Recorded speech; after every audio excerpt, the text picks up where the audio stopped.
Bezrat Hashem, nous on va Bezrat Hashem étudier dans le Likutei Moharan, Torah Zayin, Seif Gimel. Comme j'ai vu que ces derniers temps, on parle beaucoup, et on n'arrive pas à avancer.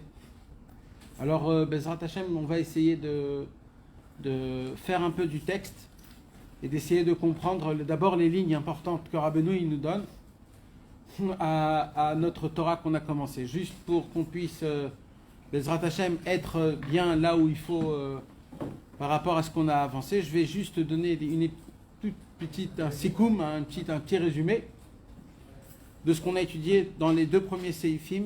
Premier séif, Rabbeinu il nous apprend qu'on ne peut pas sortir de notre exil si on ne se renforce pas dans la Emouna. La Emouna, c'est le langage du Mashiach. Le Mashiach ne peut pas venir si on ne sait pas parler ce langage. Donc Rabbeinu, il nous invite à se renforcer dans la Emouna, de parler ce langage-là dès maintenant, de vivre totalement d'après la Emouna, mamash à 90%, d'être complètement sur la Emouna et de ne pas vivre ce monde que à 10%. C'est moi qui donne les pourcentages, mais c'est juste pour que vous puissiez comprendre. Parce qu'il y a des gens qui donnent beaucoup de force à la nature, et à la ishtadlut, et à tout ce qui se passe dans le Kochi Ve'otsem Yadi. C'est quoi Kochi Ve'otsem Yadi? C'est moi qui travaille, c'est moi qui gagne, c'est moi qui apprends.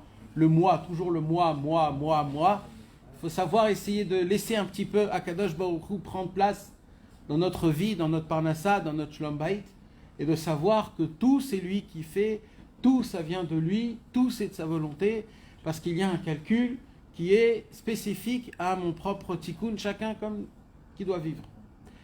Maintenant, pour qu'on puisse vivre une vie comme ça, forte, une vie qui dépend d'Akadosh Baruch Hu et qui est tout le temps attachée à Akadosh Baruch Hu, pour cela il faut exercer beaucoup d'émouna. C'est quoi la émouna? Il dit Rabbi Nachman, la émouna c'est un cercle, où ce cercle il y a des points. Le premier point de la émouna c'est quoi? C'est la tfila. La tfila c'est l'ustensile qui va nous faire montrer combien on a de la émouna. Plus un homme y prie, et quand je dis de prier, je ne parle pas de shacharit mincha arvit, je parle aussi de shacharit, mais surtout, pas que ça.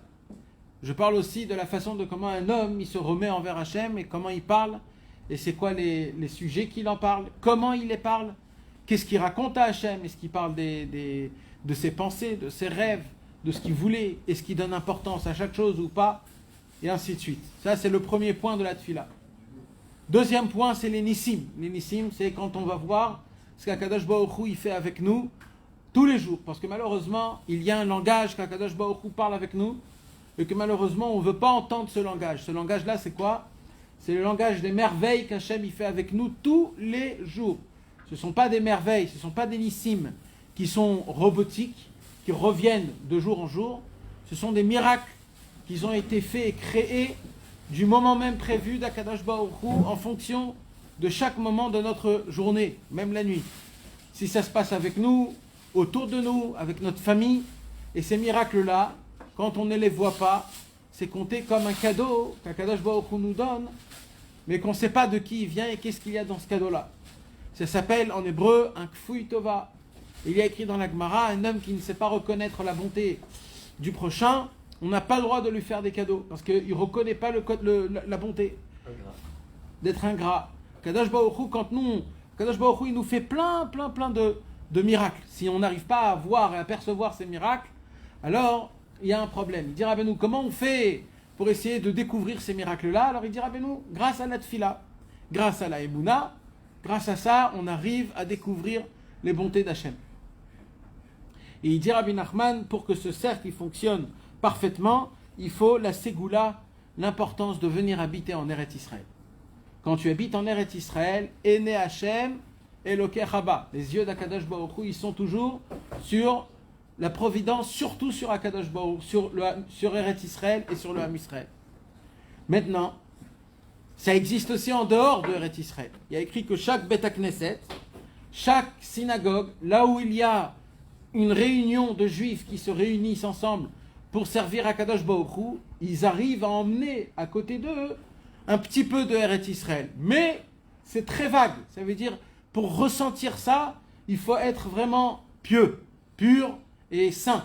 Comme nous, malheureusement, on n'est pas de ce genre-là, donc même qu'on est en Chutz Laaretz, on ne peut pas atteindre le niveau d'Eretz Israël. Mais le niveau d'Eretz Israël, en Eretz Israël, même les gens les plus éloignés de la Torah, alors ils arrivent à découvrir, même quand ils ne sont pas attachés à Hachem et aux tzadikim, ils arrivent à quand même avoir un ressentiment qui est très fort de la providence d'Akadosh Baruch Hu, de Ene Hachem Elokei Rabba, et ils ont une facilité plus forte de recevoir, de ressentir Akadosh Baruch Hu. Maintenant qu'on a compris l'importance de la Emouna, qu'un homme il ne peut pas sortir de l'exil s'il ne se renforce pas dans la Emouna, le Mashiach ne pourrait pas venir, la Géoula ne pourra pas venir. C'est marrant parce que nous on parle de Mashiach, mais dans toute la Torah, Rabbeinu il ne parle pas de Mashiach. Rabbeinu il parle de la Géoula, il ne parle pas de Mashiach. Qu'est-ce que vous en pensez, mes amis? C'est pas une question que vous vous posez. Quoi? Il y a une différence, est-ce que c'est pareil? C'est pas relié. Est-ce que c'est relié? Est-ce que c'est pas relié? Est-ce que la Géoula c'est le Mashiach? Est-ce que le Mashiach c'est la Géoula? Apparemment, comment ça fonctionne? Comment on croit? Mashiach c'est personnel. C'est une personne. La Géoula c'est quelque chose qui est mondial. C'est quelque chose qui est... Exactement. Hein? Ouais, mais quand on parle de la Géoula en général, on parle d'une Géoula clalique. Maintenant, quand on parle de la Géoula même pratique, on parle d'un problème que tu passes de la Galoute à la Géoula. D'accord? Maintenant, le Mashiach lui-même, c'est une personne lui-même de lui-même. C'est aucun... Le Mashiach, lui-même, il n'est pas dans la Géoula. Est-ce que le Mashiach, il est dans la Géoula, lui? Ben non. Ben non. Parce qu'il n'y a pas eu la Géoula, t'as encore. Oui, il l'amène. Donc, le Mashiach, il est en Galoute. Voilà. Donc, on voit que le Mashiach est la Géoula. D'ailleurs, il ne sait pas qu'il est le Mashiach. Oui, mais même s'il sait. Même s'il sait. Pour l'instant, il ne sait pas. Non, mais même s'il sait. Il n'est pas dans la Géoula. Même s'il sait que c'est le Mashiach. Il n'est pas dans la Géoula. C'est quoi la Géoula? Alors, on voit que la Géoula, c'est une autre chose que le Mashiach. Il y a un temps où le Mashiach viendra, et il y a un temps où la Géoula, elle va éclater. C'est deux choses qui sont différentes. Il ne faut pas les mettre en même temps. Rabbeinu, il ne parle pas de la venue du Mashiach. Rabbeinu, il parle d'autre chose. Rabbeinu, il parle de la Géoula. De la Géoula, pas si le Mashiach il vient ou s'il ne vient pas. Il parle de, comment on appelle ça, le Ruach. L'esprit. Non, pas l'esprit. L'ambiance, comment on peut dire ça, la Avira. L'esprit. Ouais, l'esprit. Bon, si c'est l'esprit. C'est l'esprit. C'est l'esprit messianique. L'esprit messianique, c'est le Messie, c'est le Mashiach. C'est la Géoula. Et le Mashiach en lui-même, c'est un autre travail. Où le Mashiach, il devra se renforcer et renforcer tout le Ham Israël dans tout ce qu'il a besoin de faire. Mais donc, c'est pour cela que je voudrais mettre le point sur ce Inyan, que Rabbeinu y parle. Est-ce qu'il peut avoir la Géoula sans le Mashiach? Ah oui. Comment? Voilà, il dit que oui. Comment? Oui, il y a écrit. Alors, la question, c'est est-ce qu'on peut... Non, là, il y a écrit Dachon. Il y a écrit que... Mais maintenant, la question que moi je viens. Après ce qui vient Rabbeinu, est-ce que ça peut se faire? C'est obligé que le Mashiach y soit ou pas? Et vice-versa. Bah non, Kaniré Konon. On ne sait pas. C'est pas Pachout. C'est pas Kazé Pachout. Bah Kaniré Konon, sinon il te dirait, suite à ça, ça fera venir le Mashiach et ça fera... Là, il te dit non, tu fais ça, t'es en Géoula. Alors, comment on peut expliquer? Comment ça? Alors, pourquoi on a besoin du Mashiach si on peut avoir la Géoula? Parce que c'est quand tu sais pas faire ça. Non. Non, qu'Hachem il te dit, voilà, je vais vous libérer les gars, vous êtes des tocards, vous n'y arrivez pas tout seul, je vais vous le faire. Ah, bah, זה הולך ביחד, זה תוך כדי גאולה, יש גם משיח. Alors, en vérité, c'est ce que je vous ai expliqué plusieurs fois déjà. Je vous ai expliqué plusieurs fois que le Mashiach, il viendra terminer. Le Mashiach, quand il viendra, il va venir terminer le travail. Ça veut dire quoi, il va terminer? Le Mashiach, il va faire le travail que nous, on ne peut pas faire. Mais le Mashiach ne va pas venir faire le travail de A jusqu'à Z. Le Mashiach, il va juste venir faire une complémentarité, surtout là où nous, on ne pouvait pas compléter la réparation du monde. Ça veut dire, de base, Hachem nous donne à nous de faire le travail que normalement le Mashiach, il doit faire. Ce que nous, on croit qu'il doit faire.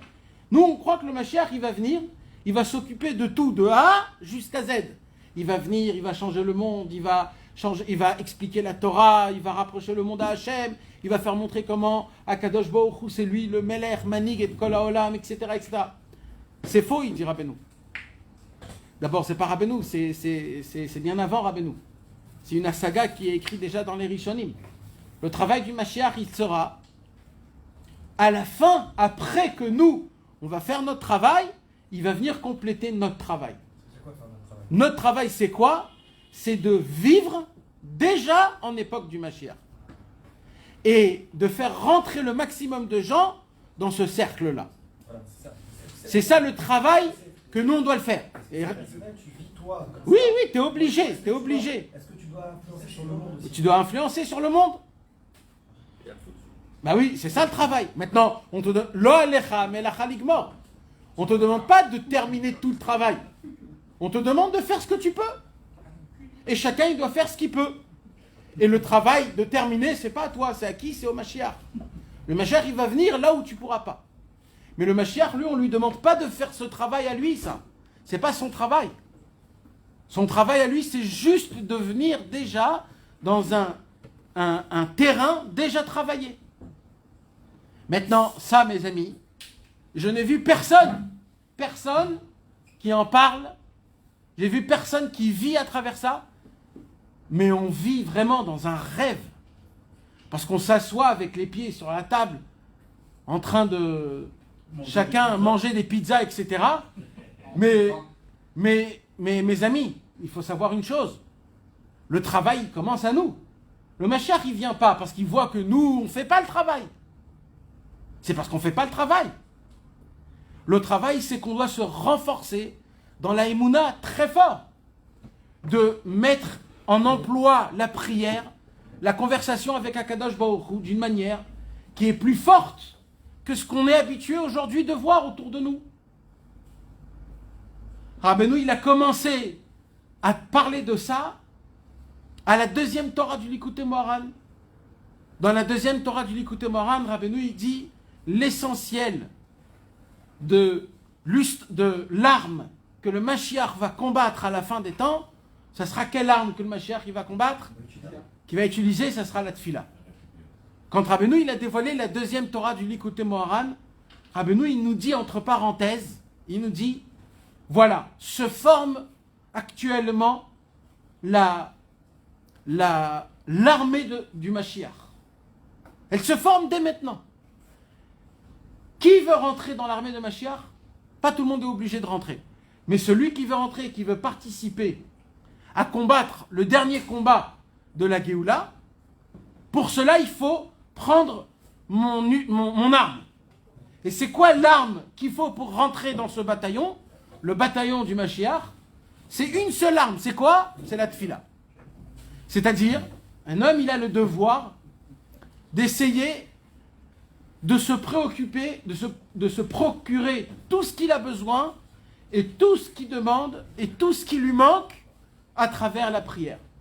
Et de ne pas mettre de la force à autrui, à part à Kadosh Baruch Hu, d'une force qui est en dehors de tout le reste de ce monde-ci. On doit mettre à 100% on attend, c'est-à-dire le fait que je patiente les tzapot, les Yeshua, que d'Akadosh Baruch Hu. Maintenant, si nous on ne commence pas, on ne peut pas avancer. C'est de ça qu'il parle Rabbeinu. Alors, Rabbeinu, qui nous a expliqué l'importance de la Emouna, alors il nous donne le deuxième conseil. C'est quoi le deuxième conseil?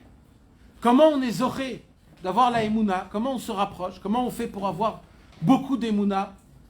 De dépendre que d'Akadosh Baruch Hu, de demander énormément à Hachem, malgré que j'ai toutes les forces de faire dans ce monde-ci. J'ai la possibilité de m'arranger dans ce monde-ci sans aucun problème. Mais je veux avoir la Emouna par Akadosh Baruch Hu, je veux prier Hachem, je veux que ça passe par Akadosh Baruch Hu. Il dit Rabbeinu, comment je fais? Il dit Rabbi Nachman, en se rapprochant du Emet. Comment on a la Emouna? Grâce au Emet. Grâce à la vérité. La vérité, c'est comme un autre pied de la Emouna. Quand on a la Emouna toute seule, c'est comme un seul pied. La Emouna toute seule, c'est dur. Combien de temps tu peux rester sur un seul pied? 1 heure. Après, tu tombes. Pour que la Emouna, elle soit forte, pour que la Emouna, elle soit forte, tu as besoin du Emet à côté. Et il dit Rabbi Nachman, et il faut que tu te mettes dans ta tête que la seule chose en fait que tu as dans ce monde-ci, en premier, le plus important de tout, ce que tu dois te mettre en face de tes yeux, chez Viti Hashem, les Negditamid, c'est quoi que tu dois te mettre? C'est Rosh Dvarcha Emet. D'abord, c'est Emet. Rosh Dvarcha, c'est quoi Rosh Dvarcha, mes amis? Rosh Dvarcha, la première des choses, c'est le Emet. Par quelle lettre commencent les 10 commandements? Aleph. Par quelle lettre commence la Mishnah? Non. Même, mais Matai. Par quelle lettre commence la Gemara? Taf. C'est quoi le mot? Tana. On voit que le commencement de la Torah, elle commence comment? Rachetevot de Emet. Rosh, Dvarcha, Emet. À la tête de tout ce que tu dis, c'est du Emet. Maintenant, si vous voyez les Sofotevot aussi, Bereshit, Taf, Bara, Aleph, Elohim, Mem, Emet. Les 3 premières lettres du commencement de la Torah, c'est aussi le Sofotevot, c'est Emet. Pour te dire que depuis le début jusqu'à la fin, tout c'est du Emet. Le Emet, il vient renforcer la Emouna. Et quand le Emet, il est faible, c'est la Emouna qui renforce le Emet. C'est comme un homme et une femme. C'est quoi le travail d'une femme, mes amis? Le travail d'une femme, c'est de renforcer le mari. Et c'est quoi le travail du mari? C'est de d'éclabousser sa femme de lumière. C'est le mari, c'est le Emet. Le Emet. Le Emet et la femme, c'est la Emouna. De la même façon, un homme et une femme, Akadosh Baruch Hu, il a vu qu'Adam Arishon, il ne pouvait pas être tout seul. Ça veut dire que le Emet ne peut pas être tout seul. Alors il lui a donné la femme, c'est la Emouna. De la même façon qu'un homme et une femme, leur travail, c'est quoi eux, leur travail d'un homme et d'une femme? C'est de tout le temps se renforcer l'un à l'autre. Tout le temps. Tout le temps. C'est ça le travail. Une femme, elle ne doit pas penser à ses enfants. Même un homme, il ne doit pas penser à ses enfants. Un homme, il doit savoir une chose. Le plus important de ce qu'il a, ce qui lui appartient et ce qui dépend de lui, Béhémet, le plus important, c'est sa femme. Et la femme, ce qu'elle doit avoir dans sa tête, c'est quoi la chose le plus importante? C'est son mari. Quand les deux, ils visionnent l'un avec l'autre, le regard de la femme, il est dans le regard de l'homme, et le regard de l'homme, il est dans le regard de la femme. Il y a une fusion, que cette fusion, elle fait en sorte que les enfants de eux-mêmes, ils sont comme il faut. Et ils ont ce qu'ils ont besoin d'avoir. Ça se fait tout seul, le travail du chinour. Et donc le travail, c'est toujours de se renforcer. C'est ce qu'il nous apprend ici, Rabbeinu. Rabbeinu, il nous apprend. On a compris combien toute la Géoula, elle dépend de la Emouna. Et comment on fait pour renforcer la Emouna? Il dit Rabbeinu, c'est dans le Emet. J'ai entendu une histoire pour que vous puissiez comprendre c'est quoi, jusqu'à où ça va le Emet. J'ai entendu une histoire d'un Chaver avec Rabbi Israël. Rabbi Israël, il était chez lui à la maison à Bétar. Et il y a quelqu'un qui est venu voir Rabbi Israël et il a commencé à faire des pidionnes pour un tel, pour un tel, pour un tel. Et il commence à lui parler de ça et de ça, d'un problème comme ça, un problème comme ça. Et Rabbi Israël, il était là et on voyait que Rabbi Israël, il fermait les yeux et il répondait pas à toutes les questions. On voyait que Mamash, Rabbi Israël, il était en train de, Mamash, d'approfondir, de regarder dans le ciel, d'essayer de voir dans la pnimiout, dans les choses intérieures, comment c'est dans le ciel. Et il lui posait des questions, il ne répondait pas. À des questions, il lui répondait un mot, 2 mots. Et ce Chaver là, il était à côté, Et lui, il commençait à expliquer au monsieur. Alors, Rabbeinu, il a dit qu'il y a un conseil, que c'est il faut des doutes, il faut faire il faut des doutes, et après, il faut être Bessimra. Et ce Chaver, il commençait mamache à le parler en face de Rabbi Israël. Et Rabbi Israël, d'un coup, comme ça, après 5 minutes qu'il lui parle, Rabbi Israël le regarde comme ça. À ce Chaver, il lui dit Imata Yodea, c'était d'abord. Si tu sais autant, alors parle. Et ce monsieur-là, au début, il n'a pas compris, donc il a continué à parler encore plus. Mais après, quand cette situation s'est arrêtée, il a capté qu'en fait, quoi, tout ce que j'ai dit, Rabbi Israël ne pouvait pas le dire, il le savait. Pourquoi il n'a pas dit? Parce que, qui t'a dit que tu sais que c'est ça qu'il faut dire? Peut-être qu'il faut dire autre chose. Comment nous, on est là? On connaît tout, on sait tout. On croit qu'on est le balabaïd de Rabbeinu, on croit qu'on est le balabaïd des Sfarim de Rabbeinu. On croit qu'on est le balabaïd parce qu'on a un peu d'années un peu avant, on a fait des voyages. Alors on peut parler à un tel, on peut lui dire fais comme ça, fais comme ça. Mais qui t'a dit? Tais-toi! Dis-lui, prends le likuté de filote, va faire du likuté de filote. Prends des télim, fais des télim. On a un problème, notre problème c'est quoi? C'est qu'on croit qu'on est directement dans le Hémet. On est directement dans la Emouna, on est là-bas déjà.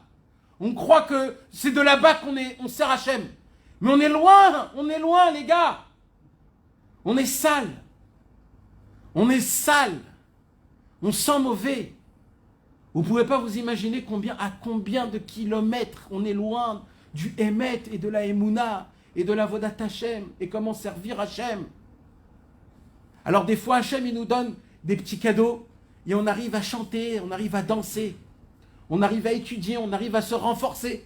Et là on perd la tête. On perd la tête, on croit qu'on est déjà... ça y est, on est dedans. Ça y est, on fait partie. Mais non, on est très loin. Combien on doit crier? Parce que le premier croche-patte qui arrive du Yetzerara, on tombe. On s'éclate la tête. On s'éclate. On tombe, on s'éparpille de tous les côtés comme un vase. Quand il tombe par terre, il s'éclate de tous les côtés. Mais le problème, c'est que on n'a pas de proportion. À l'époque, on avait des très grandes tzadikim qu'on pouvait les voir et on avait une proportion. On arrivait à découvrir combien on n'est pas dans le Inyan.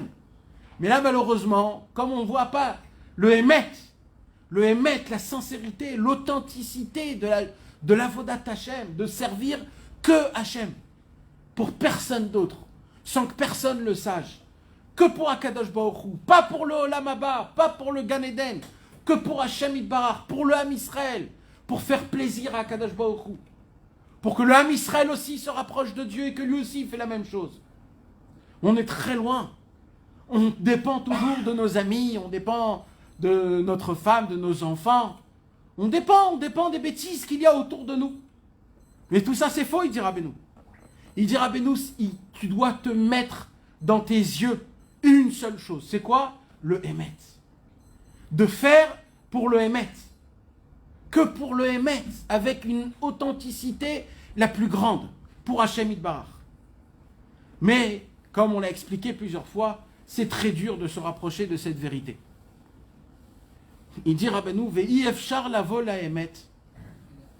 On ne peut pas atteindre le Hémet, il dit Rabbeinu dans l'Ikouté Moharan, Torah Zayin, Seif Gimel. Et là, al-yedé, itkarvut, la tzadikim, qu'en se rapprochant des tzadikim. Le Hémet, c'est quelque chose de très puissant. La vérité, c'est quelque chose de très puissant. Le Hémet d'Hachem, c'est trop, plus fort que nous. Comment on fait alors pour s'attacher à cette vérité? Parce que moi, je veux avoir de la Emouna. Rabbeinu, il m'a dit que quand je m'attache au Hémet, ma Emouna, elle se renforce. Alors il dit, Rabbeinu, tu sais comment tu vas avoir du Hémet? Comment tu vas être un Ish Hémet? Vous savez, mes amis, Yaakov Avinu, il a été honoré d'avoir cette grade d'Akadosh Baruch Hu en étant l'homme du Hémet. Titen Hémet les Yaakov. Yaakov Avinu, c'est le seul des patriarches, le seul, qui a eu le mérite d'avoir une descendance qui est nickel à 100%. Avram Avinu, il a eu Ishmaël. Yitzhak, il a eu Esav, et Yaakov Avinu, Ine mitato shlema. Son lit était parfait. Pourquoi il a été Zoché, Yaakov Avinu, plus que Avraham et Yitzhak? Normalement, Avraham, l'homme qui a dévoilé Hashem Yitbarach Mamash. Normalement, ça devrait être lui, ça devrait tout commencer. Rabbeinu, il dit, comme Yaakov Avinu, son travail, c'était le Hémet. C'est quoi le Hémet? Que ça soit 100% que pour Hashem Yitbarach. Donc lui, il a été Zoché, Yaakov Avinu, que 100% de sa descendance, elle est pour Hashem Yitbarach. C'est les 12 tribus.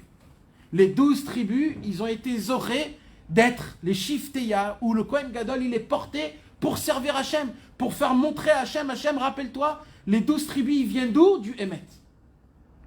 Le Hémet, c'est ça qui nous maintient. On est à la recherche de la vérité. Nous, on veut savoir, on veut se rapprocher de la vérité. On se contente pas d'un petit peu de vérité. On veut 100% de vérité. Que notre avodat Hashem, il soit mamash pour Akadosh Baruch Hu, au moins sincère, le plus sincère possible. Mais comme on ne peut pas, c'est compliqué, on ne sait pas. Alors il dit, Rabbeinu, notre travail à nous, c'est quoi? C'est de se rapprocher des tzadikim. Veyeler bederech hatzatam. Et on doit marcher dans leur chemin, dans leurs conseils. Le travail des tzadikim, c'est quoi? C'est de nous donner des conseils. Valiedei shemekabel mem hatzatam. Quand on reçoit les conseils des tzadikim, nerkak bo emet. Alors la vérité se grave en lui. Rabbeinu, il dit graver. Pourquoi graver? Parce que si c'est écrit avec de l'encre, ça peut s'effacer. Mais graver, ça reste tout le temps. Il dit Rabbeinu, le conseil ultime pour qu'un homme puisse avoir en lui ancré du emet, ça se fait qu'en se rapprochant des tzadikim. Moshe Katouf. D'où on apprend ça? Il dit Rabbi Nachman dans les Teilim 51, il y a écrit Hen emet chafatzta. Kesheata chafetz emet. Dans les Teilim, il y a écrit En emet chafatzta, batuchot ou basatum, chochma todieni. Alors il dit Rabbi Nachman, je vais expliquer ce pasouk. Hen emet chafatzta. Quand ta volonté, c'est d'avoir la vérité, alors, Batuchot ou Basatum Chochma Todieni. Batuchot, c'est quoi Batuchot, mes amis? Batuchot, ce sont les reins. Les reins, ils ont une couche autour des reins de graisse. C'est ça que ça s'appelle Batuchot. C'est la couche de graisse qui touche les reins. On va parler plus tard, Bezrat Hashem, là, plus haut, plus bas. On va expliquer le inyan des reins beaucoup. Et c'est quoi les reins, mes amis? Les reins, c'est là où on a le conseil. Rabbeinu, il nous explique. Qui a etzot chez Mekabel même. Les conseils qu'on reçoit des tzadikim. C'est quoi un conseil? Alors là, mes amis, il faut bien que vous compreniez ce qu'on va étudier. Parce que ce qu'on va étudier là, on va mamash approfondir à essayer de comprendre d'où vient le conseil. Vous savez que tous les jours, on se donne des conseils. Tous les jours. Minimum une 50aine de fois par jour, tu te donnes des conseils. Ça commence, hein? Oui. Par exemple, tu te réveilles, tu as mis le réveil à 7 heures. Tu te réveilles à 7 heures, tu vas dire peut-être je reste encore 10 minutes. Ça s'appelle un conseil. Tu comprends? Après, 10 minutes plus tard, tu te donnes un conseil. Tu te dis, vas-y, encore 10 minutes, c'est pas très grave, je peux venir... Et tu laisses encore 10 minutes. Ça s'appelle des conseils. Après, tu as un autre conseil, c'est de te lever, tu te réveilles. Après, tu as la possibilité, ou alors d'être une gentille personne, souriante à tout le monde, ou alors d'avoir une tête toute nulle. Ça, c'est aussi des conseils que tu te donnes dans ta tête. C'est très très vite, tu fais pas attention, mais c'est des conseils qu'on te donne. Tout. Maintenant, quand tu vas rentrer au travail, la façon de comment tu vas parler avec les gens, la façon de comment tu vas t'adresser la parole à ta femme, à tes enfants, c'est des conseils que tu te donnes sans le savoir, tout ça. Ça se fait très très vite dans ta tête. Qu'est-ce que je vais manger aujourd'hui? C'est un conseil que tu vas te donner. Est-ce que je descends acheter? Je vais manger dans un restaurant, je vais manger un falafel, je vais manger le manger de ma femme. Peut-être je ne vais pas manger, c'est des conseils. Toute notre vie est basée sur des conseils. Hein? Alors c'est quoi? C'est une décision que tu prends. Une décision, ça vient, c'est un conseil. C'est un conseil. C'est un conseil. Alors, je vais t'expliquer comment ça fonctionne. Comment ça fonctionne? Il dit Rabbeinu, alors, laisse-moi juste d'abord avancer, jusqu'à qu'on arrive à la Gemara. Qui a été ça? Alors, juste pour terminer mon ignan. Rabbeinu, il dit, imagine-toi quand un homme, il se trompe, et qu'il se donne un mauvais conseil. Qu'est-ce qui se passe? Il dit Rabbeinu, grâce à ça, il peut tomber dans le but de sa vie et de se retrouver très très loin. Pas là où il faut. Pas là où il aura de la simcha. Pas là où il aura du sipouk. Comment on dit du sipouk? La station. Là, Satisfaction. la satisfaction. Maintenant, il dit Rabbeinu, donc ce qu'on va étudier là maintenant, c'est quelque chose de très important. C'est quoi? C'est d'essayer de rendre ce mode d'emploi là dans mon corps qui me donne des conseils d'une manière que les conseils qu'il me donne soient des bons conseils. C'est ça qu'on va apprendre. Il dit Rabbeinu, quand tu as du émet, alors tu es obligé que ça sera un bon conseil. C'est le conseil du émet. Mais si tu ne cherches pas après la vérité, il dit Rabbeinu, c'est certain que tous les conseils que tu te donnes, ce sont des conseils qui sont sheker, qui sont mensongères. Toi, tu crois au début que c'est ça le bon conseil, mais en vérité, c'est faux.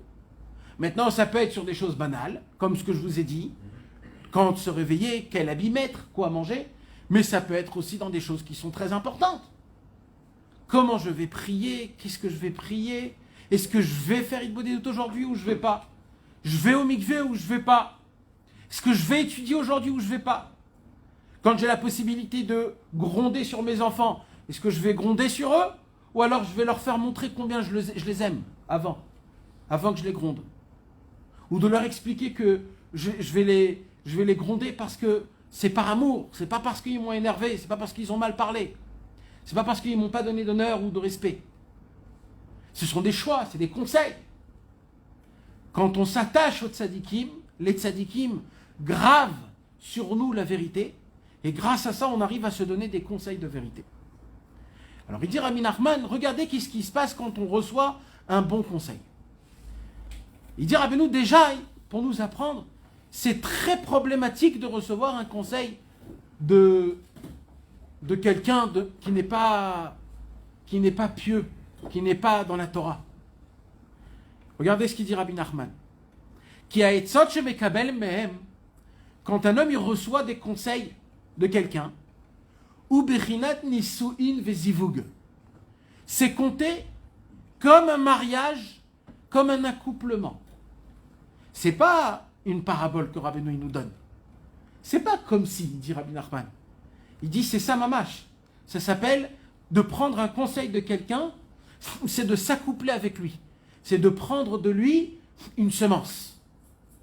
D'où on sait ça? Il dit Rabbeinu, ou keshemekablin etzot mireshaim, quand un homme il reçoit des conseils de mécréants, ou bechinat nesuin baklipa, ça s'appelle de se marier avec les forces du mal. D'où on apprend ça, il dit Rabbi Nachman, au tout début de la Torah, il est écrit Anachash Isiani. Quand Rava, elle est venue et elle a mangé de l'arbre de la connaissance, quand Hachem il lui a dit pourquoi tu as mangé de l'arbre de la connaissance, qu'est-ce qu'elle a dit? Elle a dit c'est le serpent qui m'a donné conseil. Comment c'est écrit conseil dans la Torah? Isiani. Il dit Rabbi Nachman dans le mot Ishiani, dans le mot Ishiani, il y a le mot Nisuin. C'est les mêmes lettres, Lachon Nisuin. C'est le même langage que le mariage. Ça veut dire le fait que Chava, elle a pris le conseil du serpent, c'est compté comme si qu'elle s'est mariée avec elle et qu'elle a eu un enfant avec lui. Comment? En prenant ce conseil. Et tzot anachash shekibla ou bechinat nisuin. Validé nisuin, itil bazoama. Puisqu'il y a eu cette puissance d'un mariage, le mariage il a été fait grâce à quoi? Quand elle a reçu quelque chose de autrui mamash, elle a pris sur elle le conseil, c'est ça un mariage. C'est de prendre quelque chose en elle, de rajouter en elle quelque chose. Alors à cause de ça, elle s'est mariée avec la clipa et de là tout est venu, tout le mal.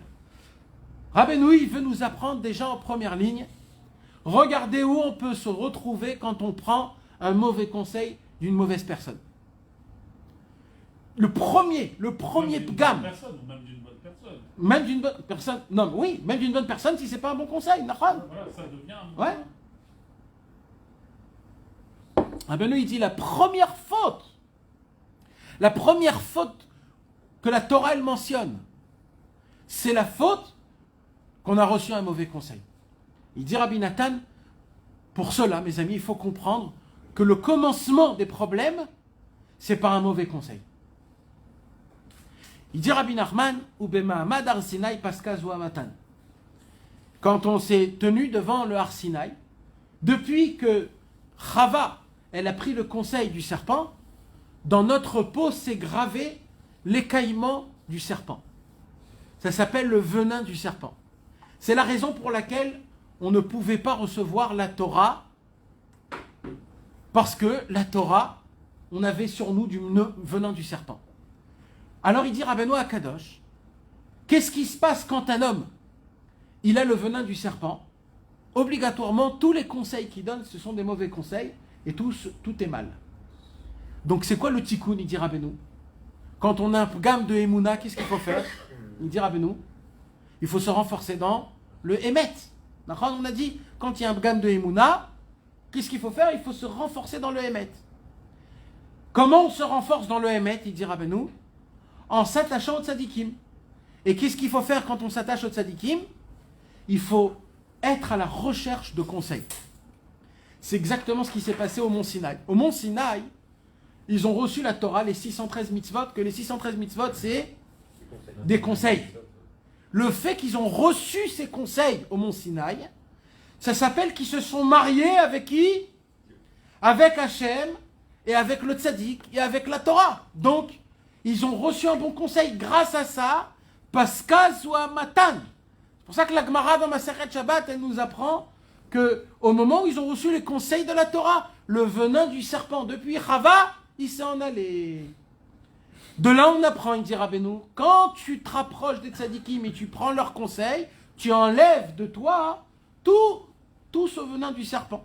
Et comment il y a eu tous ces Yaakov, Moshe, Aaron, enfin tous les tzadikim, tous les Quoi? 12 tribus, etc. Comment ils ont réussi à accéder au Hémet alors qu'ils ont quand même la Zohama du serpent? Eux, ils ont eu la Zohama du serpent et ils ne pouvaient pas recevoir le Hémet parfaitement. Ils étaient loin et du Hémet et de la Emouna. Il n'y avait que Yosef Hatzadik qui maintenait. Et après Yosef Hatzadik, il n'y avait plus personne qui maintenait. Jusqu'à Moshe Rabbeinu. Yosef Hatzadik, c'est le seul qui avait le Hémet et la Emouna. Pourquoi? Parce que Ele Toldot Yaakov, Yosef. Yaakov, on a dit c'est quoi? C'est le Hémet. Tant qu'Yaakov Avinu, il est vivant, il y a le Hémet, il y a la Emouna. Après, il y avait Yosef. Yosef, c'est la succession de Yaakov. Donc, tant que Yosef est vivant, le Hémet, il est vivant. Donc, eux, leur travail, c'était de renforcer la Emouna. Mais au moment où Yosef Hatzadik, il est mort, le Hémet, il est tombé, on a perdu la Emouna, on est tombé en Égypte. Pendant 400 ans, on était sans Hémet, sans Emouna. Si c'était les 12 enfants de Yaakov Avinu, et qu'on dit que pour pouvoir se renforcer dans le gamme, c'est à l'idée Hémet, et que Yaakov c'était le Hémet. C'était proche de Yaakov, il pouvait simplement prendre le Hémet de Yaakov. Qui? Les enfants. Mais les enfants, ils n'étaient pas proches de Yaakov. Les enfants, ils sont allés contre Yaakov. Ils ont dit à Yaakov que Yosef Hatzadik, il a été mangé par la bête féroce. Donc ils sont allés contre le Inyan. Normalement, c'était quoi le travail des 12 tribus? C'est puisqu'ils voient que Yaakov, il rapproche plus Yosef, eux, ils devaient s'annuler à Yosef. Là, le Hémet et la Emouna seraient cachés. Bombe atomique, on ne serait pas descendu en Égypte. Le fait qu'eux, ils n'ont pas accepté le Hémet de Yaakov. Donc eux, ils ont été pogam dans le Hémet de Yaakov. C'est quoi le Hémet de Yaakov? C'est Yosef. Vous avez été pogam, vous allez descendre tous en Mitzrayim.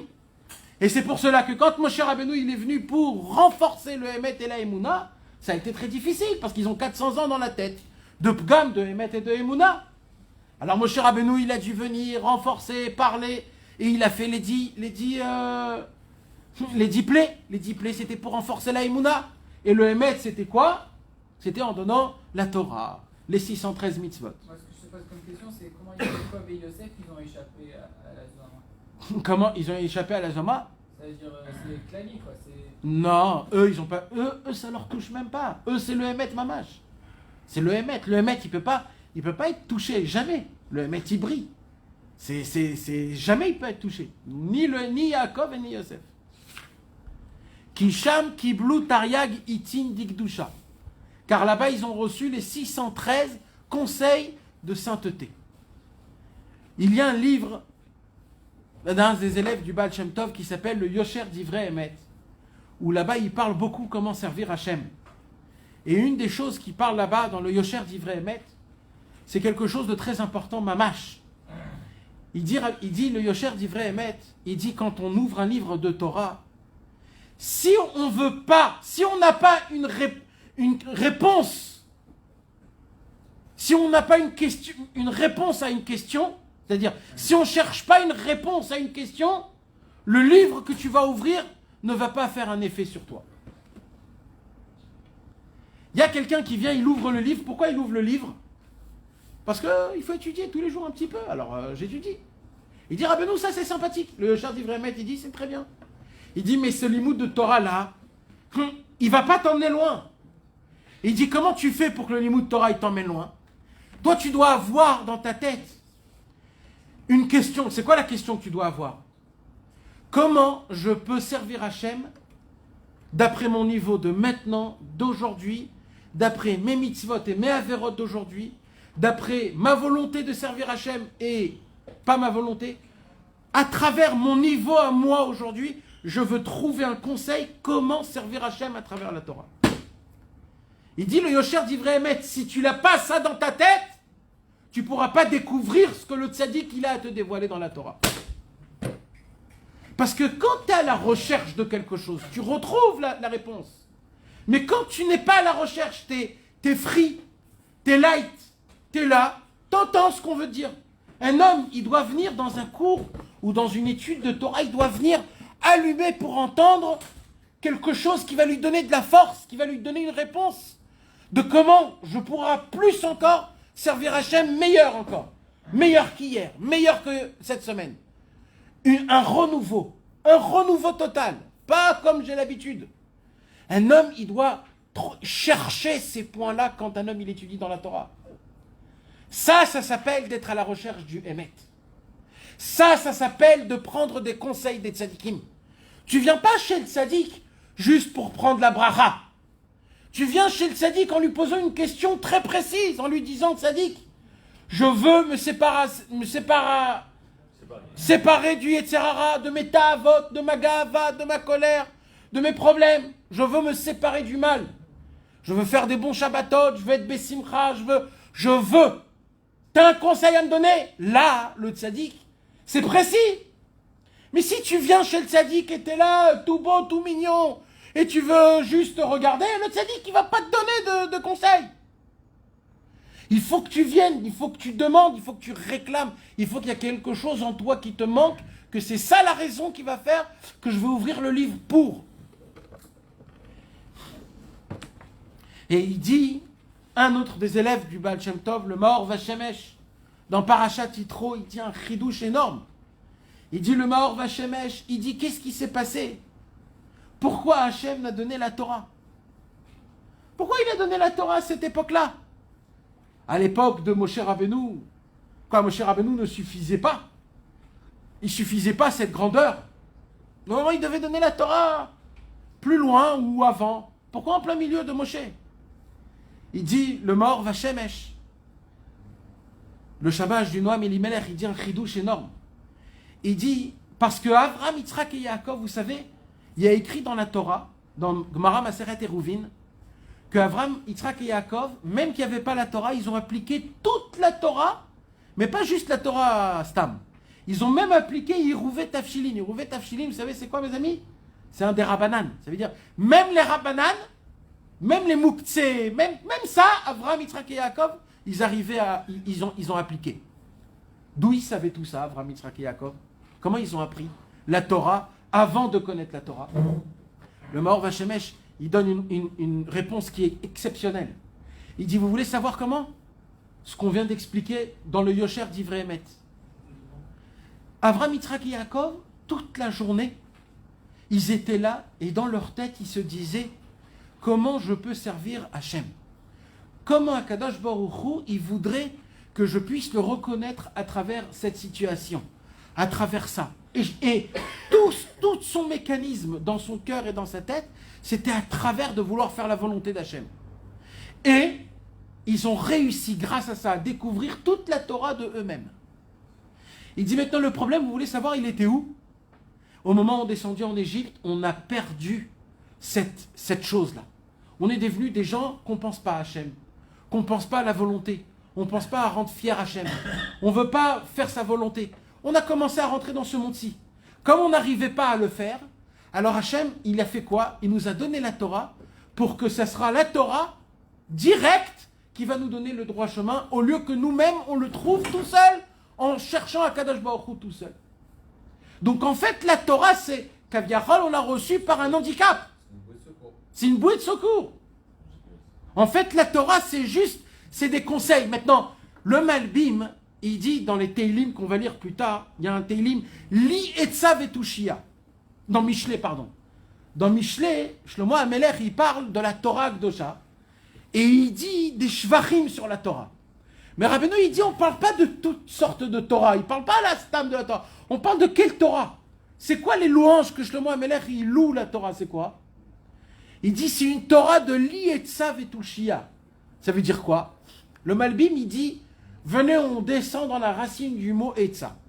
C'est quoi un conseil? Alors, on a posé la question tout à l'heure, c'est quoi un conseil? Naron? C'est quoi un conseil? Le Malbim, il dit, un conseil, c'est quand tu as deux chemins. Et tu vas chez quelqu'un, et tu vas lui demander un conseil. Le conseil, c'est quoi? Il va te dire, prends le chemin X. Toi, si tu fais ça, ça s'appelle que tu as reçu le conseil de ton ami. Ça s'appelle ça un conseil. Si en fin de compte, tu vois que ton chemin a été une réussite, il dit Rabbeinu, ce conseil ne s'appelle plus un conseil. Ce conseil, il s'appelle comment? Une chorma, une sagesse. Le mot etza devient le mot chorma. Et chorma, c'est quoi? C'est quoi cette chorma? Pourquoi ça devient une chorma? Parce que tu as vu que le conseil qu'il t'a donné, c'est un bon conseil. Donc maintenant, c'est pas juste une vérité, c'est un chemin vital. C'est une sagesse. C'est une sagesse. Tu sais que pour allumer, il faut faire du feu, il faut faire... C'est une sagesse. Maintenant, la sagesse, elle devient une chorma. La Torah, c'est quoi? Il dit Rabbeinu. C'est la chorma. Donc la Torah, c'est quoi? Il dit Rabbeinu. La Torah, c'est un conseil. C'est pas juste un conseil. C'est tous les bons conseils qu'il faut pour suivre la vie réelle qu'Hachem HaKadosh Baruch Hu, il veut construire le chemin. C'est ça, li, etza, vetushia. Etza, c'est un conseil. Tushia, c'est quoi? C'est comme une sorte de délivrance. Grâce au conseil de la Torah, j'arrive à découvrir la tushia. Ça, c'est un pshat. Maintenant, Rabbeinu, il dit comme ça. Donc, quand un homme il reçoit un conseil, il se marie avec la personne qui reçoit le conseil. Velama nikra etza beprinat nisuin. Pourquoi de recevoir un conseil? Ça s'appelle un mariage. Un mariage. Alors il dit Rabbeinu qui aklayot yoatzot. Alors là, mes amis, écoutez bien comment fonctionne le conseil. Dans la Gemara, dans Masechet Brachot, dans le Daf Samer Aleph, c'est là où Rabbeinu il rapporte ce inyan-là. La Gemara nous dit que c'est quoi qui donne le conseil, mes amis? C'est les reins. Les reins, la Gemara dit comme ça. Tanou Rabanan, les Chachamim nous ont appris. Shtek layot yesh bo ba'adam. 2 reins il y a dans chaque personne. Une, elle donne des bons conseils, et l'autre donne des mauvais conseils. Achat yoatsato le tova, ve achat yoatsato le ra'a. Umistabre, de tu vele yemino, vera lismolo.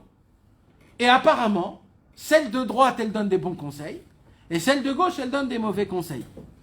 D'où on sait ça, la Gemara elle dit, d'où on sait ça? Parce qu'il y a écrit Lev chacham liyemino, velev ksil lismolo. Dans le proverbe, il y a écrit le cœur du sage, il est à droite, et le cœur du mécréant, de l'imbécile, il est à gauche. Dites-moi, mes frères, on a combien il est où le cœur? À gauche. Alors comment il dit ici, le cœur d'un tzaddik il est à droite et le cœur d'un imbécile il est à gauche? Des Un côté imbéciles. droit et un côté gauche en cœur. Hein? Un côté droit et un côté gauche en cœur. Non, mais là on parle du cœur en lui-même, pas le côté du cœur. Ça dépend de quel côté tu te regardes.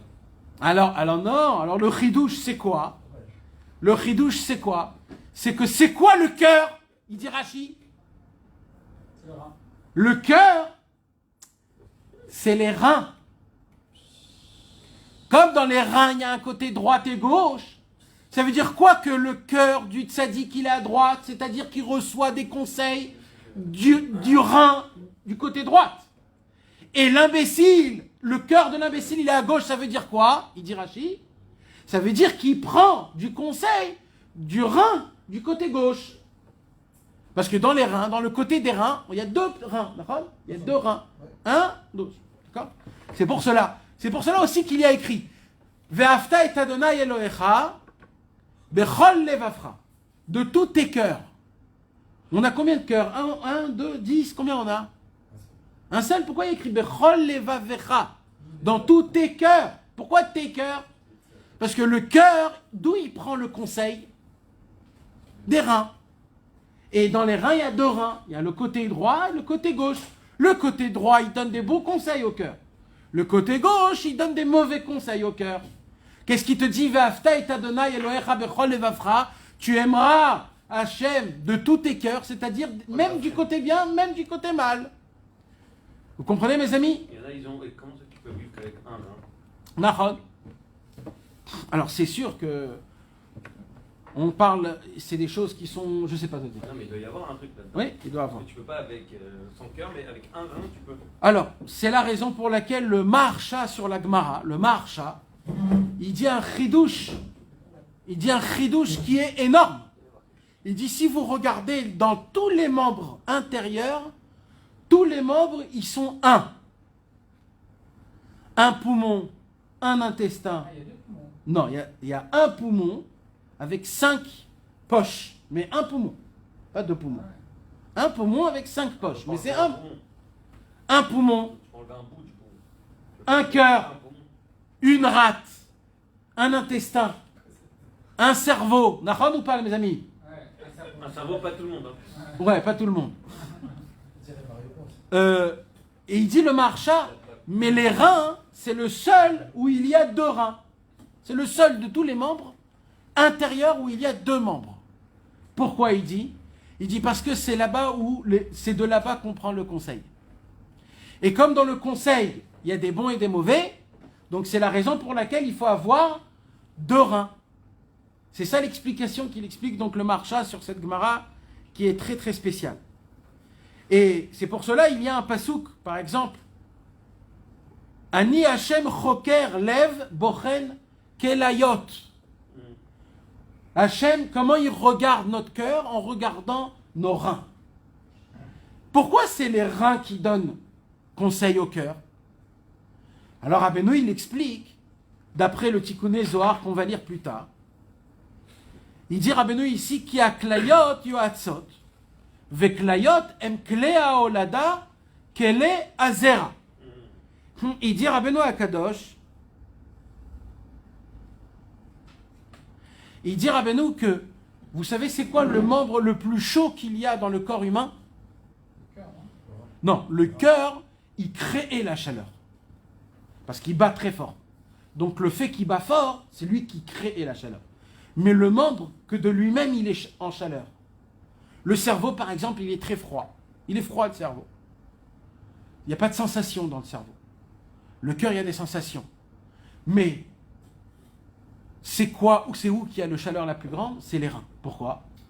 Parce que d'où elle vient la semence, mes amis? Les reins.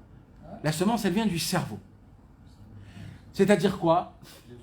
Tout ce qu'on mange, mes amis, le meilleur du meilleur du meilleur de tout ce qu'on mange, il monte au cerveau. Dans le cerveau, il y a le concentré de tout notre corps. Donc le liquide qu'il y a dans le cerveau, c'est le liquide le plus pur, le plus propre qu'il y a dans le corps humain.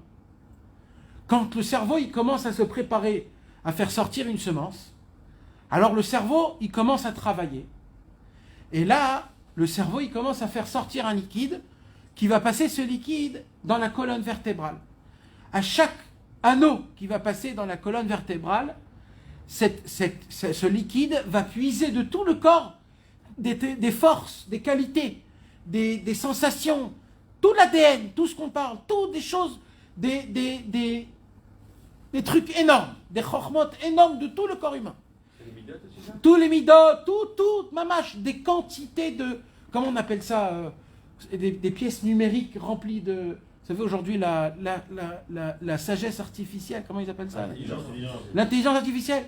Ça, dans la colonne vertébrale, la moelle épinière, surtout la colonne vertébrale, elle est faite à travers tout le mamache, le yin du corps humain, où il y a une sagesse qui est derrière, qu'elle est inimaginable et infinie.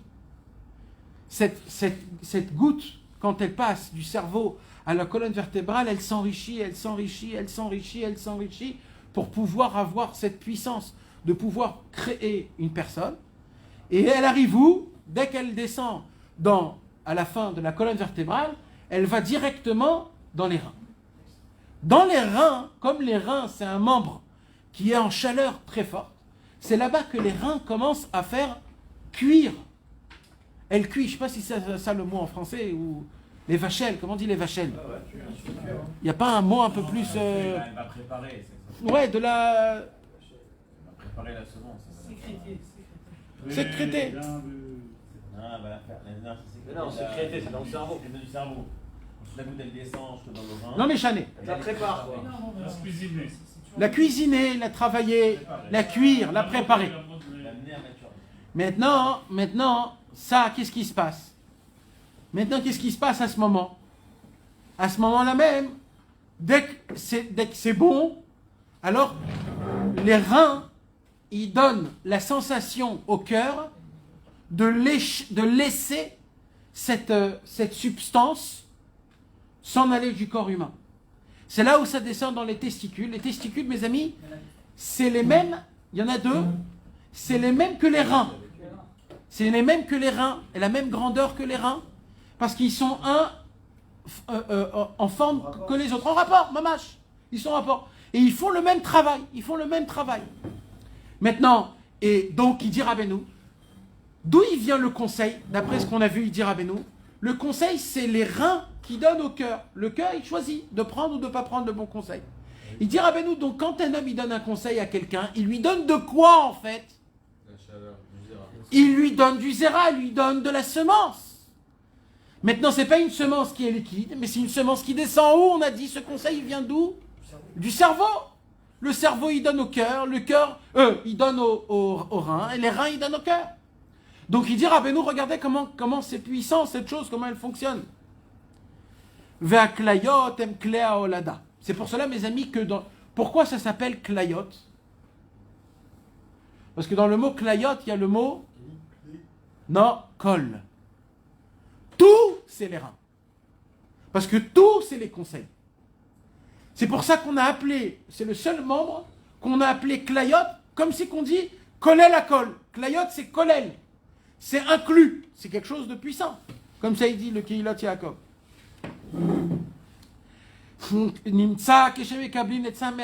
Donc on apprend de là que quand on reçoit un conseil d'un homme,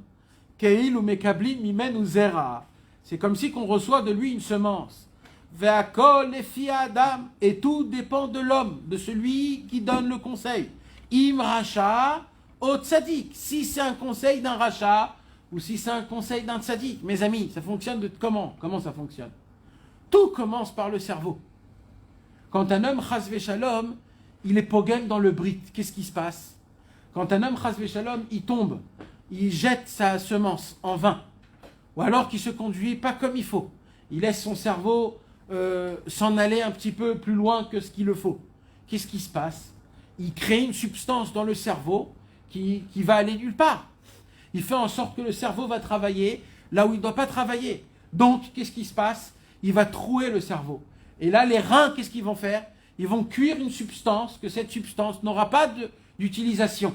Donc, qu'est-ce qui se passe? On utilise les reins pour notre propre intérêt. Ça s'appelle quoi, mes amis? C'est comme ça qu'on a des mauvais conseils. Plus un homme il tombe dans le gamabrit, plus les conseils qu'on se donne, ce sont des conseils qui sont mauvais. Pourquoi? Parce qu'on a endommagé tous les récipients. Le premier récipient qui s'appelle la tête, le deuxième récipient qui s'appelle les reins, le troisième récipient qui s'appelle le cœur, et le quatrième récipient qui s'appelle le brit. Le brit, c'est quoi?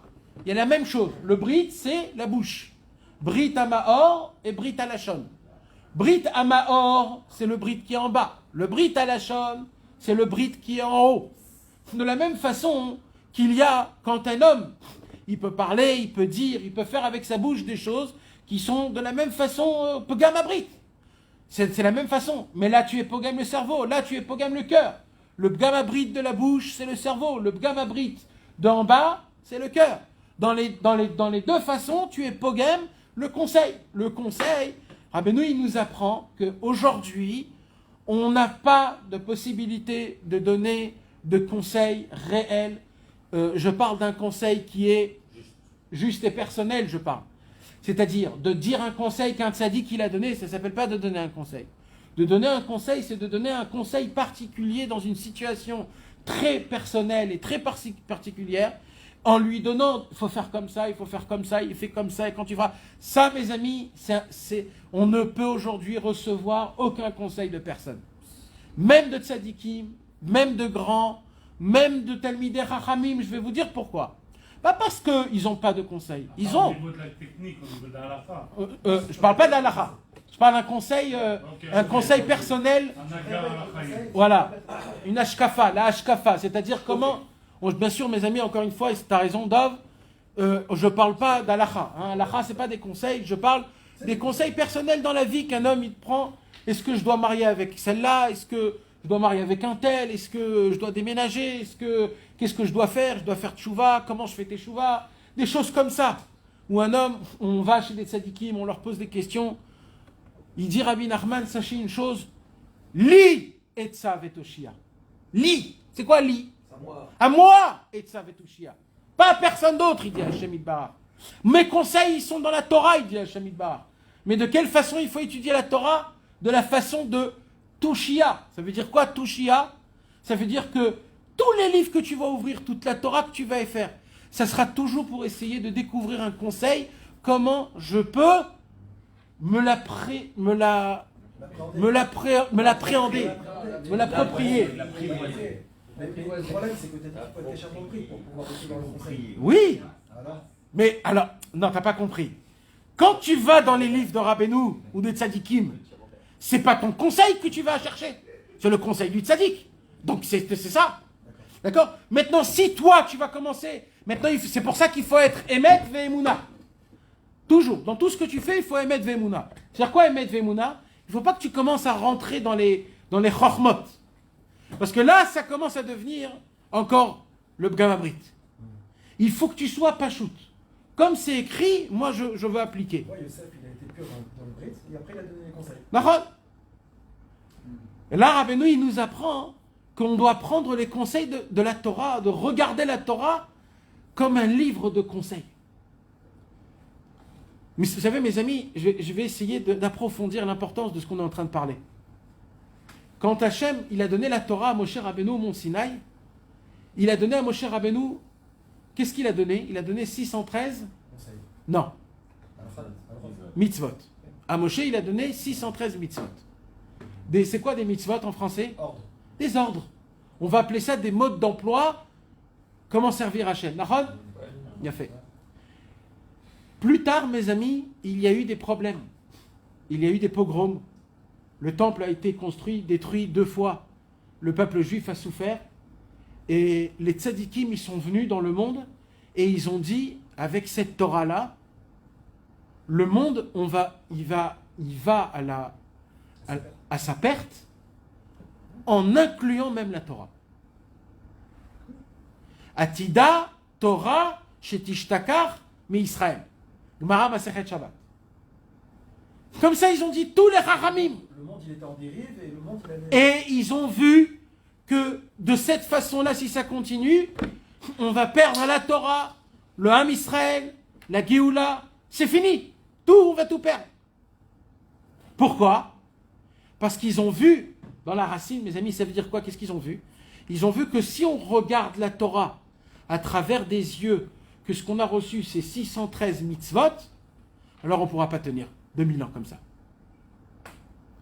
Et là, qu'est-ce qui s'est passé?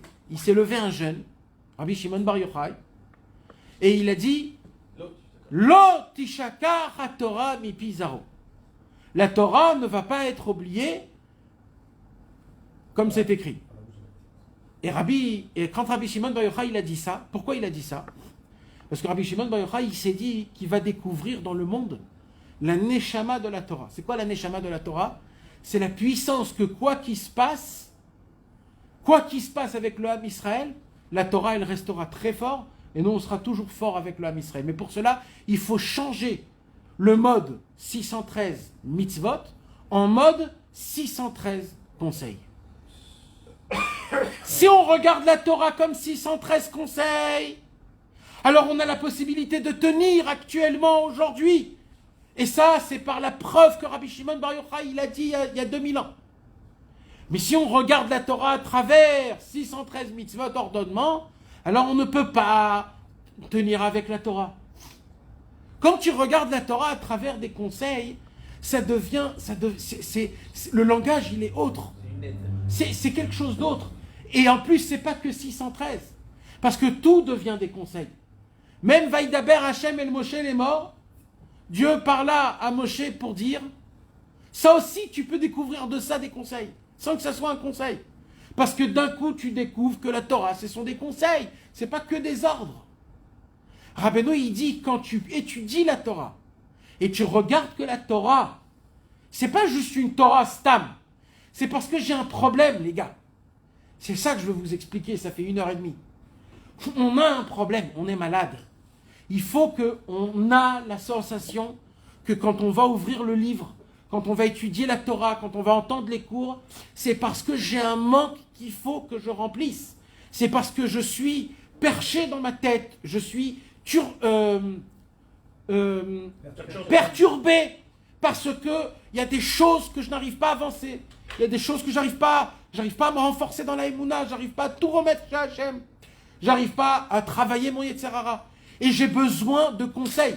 Le premier, c'est d'avoir la Emouna. La Emouna que quoi?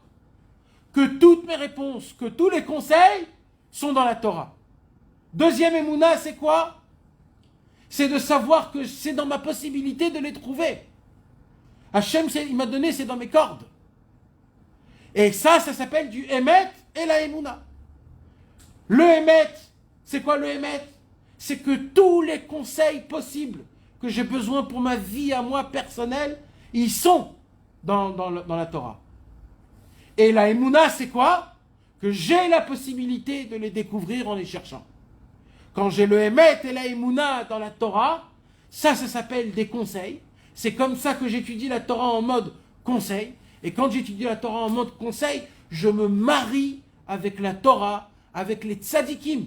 Quand je me marie avec la Torah et les tzadikim, ils font en sorte d'en créer en moi, de graver en moi une vérité qui va me donner une émouna très forte et que grâce à ça, je puisse sortir de mon exil. Je suis marié avec Hachem.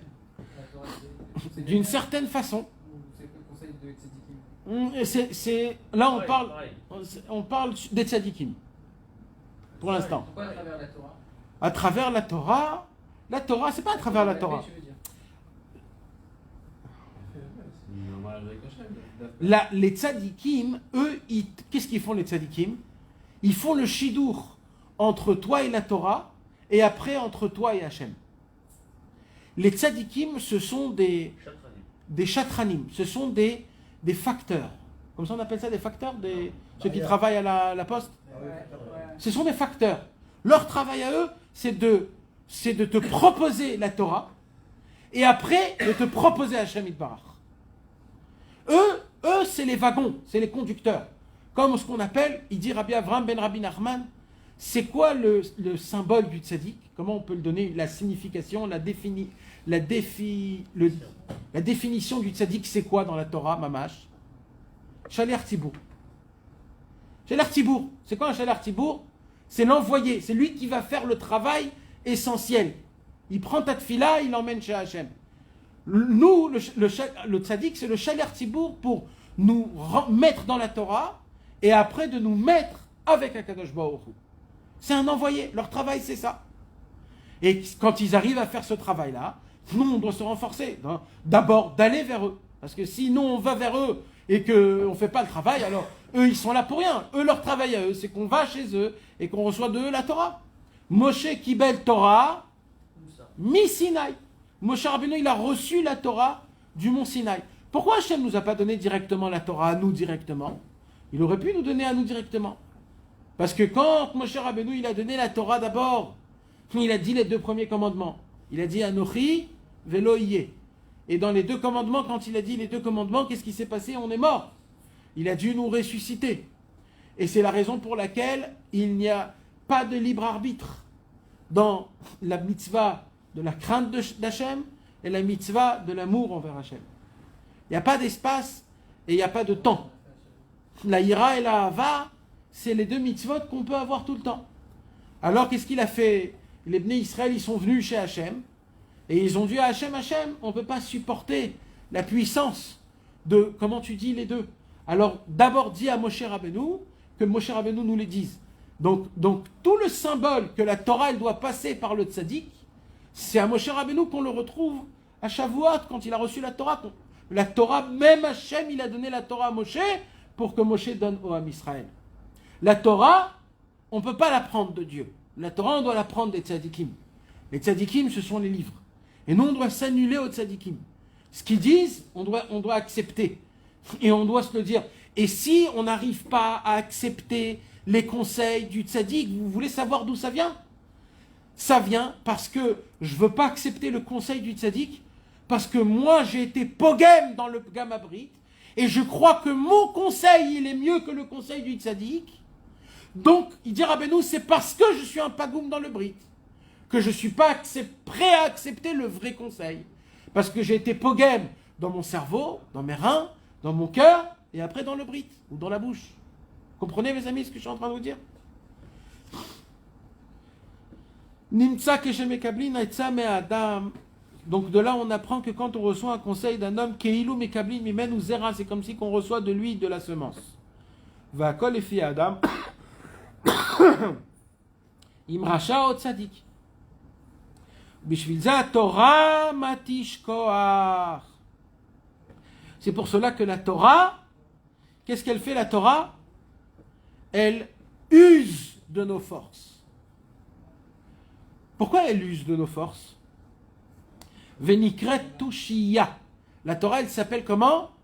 Tushiya. C'est quoi Tushiya? Tushiya, c'est-à-dire qu'elle absorbe toutes tes forces. Pourquoi? La Gemara, dans Masechet Sanhedrin, Rashi dit là-bas, Shema Teshet Kocho Shel Adam. Pourquoi? Rashi dit parce que quand tu étudies, tu apprends à raisonner d'une manière que tous les conseils que le Yetzer Hara va te donner, tu vas découvrir que ce sont des mauvais conseils. Donc la Torah, elle va enlever des forces du Yetzer Hara. User les forces du Yetzer Hara. C'est comme la fameuse histoire avec Rabbi Yochanan et Resh Lakish, où Rabbi Yochanan se baignait dans le Jourdain, et Resh Lakish, il a vu Rabbi Yochanan de loin d'une montagne à Tzipori, et quand il a vu, il croyait que c'était une femme. Et Resh Lakish, c'était un bandit. Il a sauté de tout en haut de la montagne jusqu'en bas du Jourdain. Il a atterri à côté de Rabbi Yochanan. Il a vu que Rabbi Yochanan, il a vu que c'était un homme. Et là, Resh Lakish, il lui a dit à Rabbi Yochanan, Yofiecha lenashim, ta beauté n'appartient pas à un homme, elle appartient à une femme. Et Rabbi Yochanan, il a dit à Resh Lakish, Kochacha la Torah. Ta force, c'est pour la Torah. Ça veut dire quoi?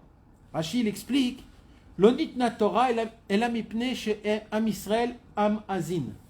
Akadosh Baruch Hu n'a pas donné la Torah, mais parce que le peuple juif, il a de l'effronterie. Comme on a de l'effronterie, alors la Torah, elle fait en sorte de nous enlever l'effronterie. C'est pour cela qu'Hachem nous a donné la Torah, pour nous enlever notre effronterie. Quand Rabbi Yochanan, il a vu la force de Resh Lakish, il a dit, toi, tu as plein de force, donc toi, parce que tu as plein de force, tu pourras étudier la Torah. si tu fais teshuva, j'ai une sœur qui est encore plus belle que moi, je te la proposerai pour te marier avec elle. Ben maître Resh Lakish, il a fait teshuva, et il s'est marié avec la sœur de Rabbi Yochanan. Plus tard, il repasse dans le même endroit, et il se retrouve dans la même montagne, et il s'est dit, je vais sauter pour voir si j'ai la même force. Il a sauté, et le pauvre, il est tombé, il s'est fait mal, parce qu'il a vu que Bémet, la Torah lui a pris toute la force. Matisha, c'est ça ce qu'il dit ici Rabbeinu. Bishvizeh Torah matish koach. La Torah, elle puise des forces. Des forces de quoi? Du corps. Pour ne pas courir après les ta'avot de ce monde-ci. Pourquoi? Parce qu'elle arrive à changer tes reins, que tu puisses avoir des vrais bons conseils. Vénikret touchia. C'est quoi touchia? Touchia, c'est un du mot, ça t'enlève des forces, puiser des forces. Qui aime Tariag Itin Kemoshe Katou Verabenu, il fait le lien entre la Torah et les Touchia et un pasouk qui parle de la Torah. Li etza vetushia, que la Torah c'est un conseil et c'est Touchia. Ve'etzot en bimkom nisuin bechinat zivug amatish koach. Il dit de la même façon que la Torah elle puise tes forces. C'est connu que quand un homme il est trop, il utilise trop de sa semence, alors à cause de ça, ça prend des forces du corps humain.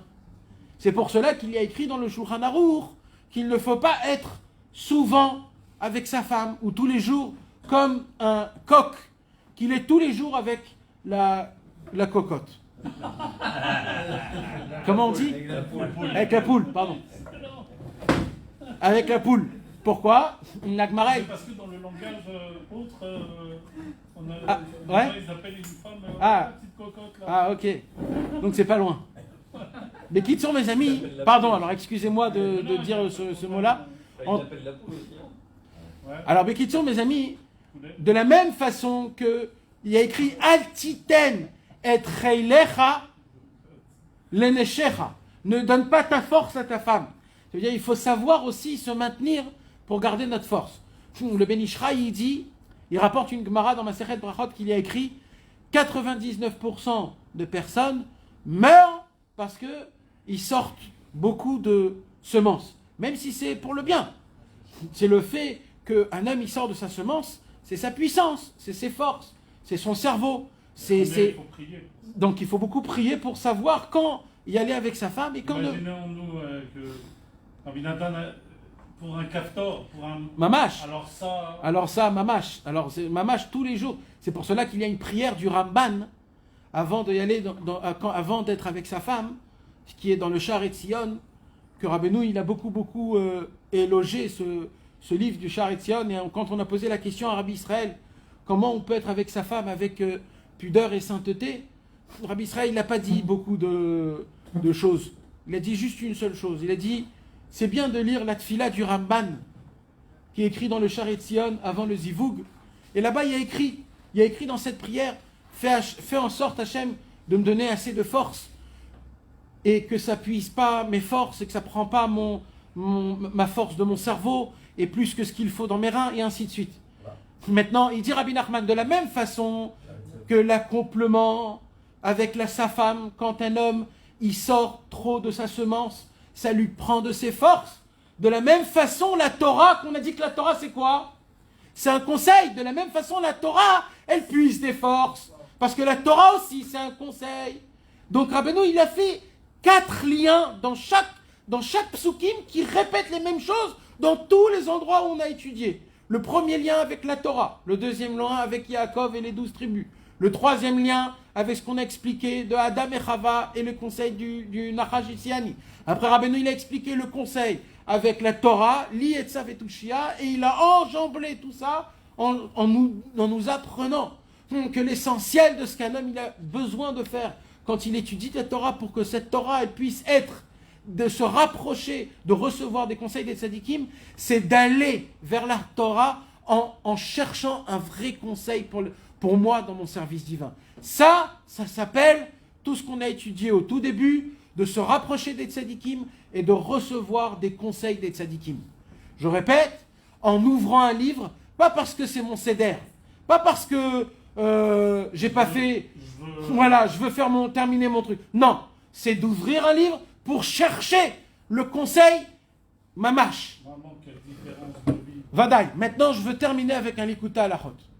Ce likuta halachot, si j'aurais de la force de le faire en autocollant avec chaque lettre d'1 mètre de grandeur pour nous dire l'importance de Rabbi Nathan, ce qui va nous expliquer Bezrat Hashem, et je termine avec ça. Ce likuta halachot, son importance, elle est primordiale. D'accord? Elle est primordiale.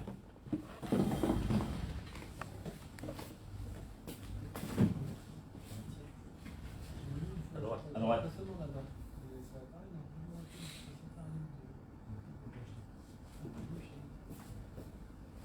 Je veux le lire et je veux que vous entendiez les paroles de Rabbeinu, le sikoum mamash de cette Torah, le conseil amiti que le tzaddik nous donne.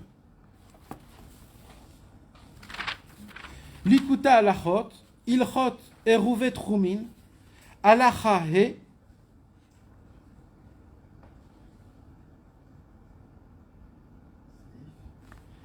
alacha he,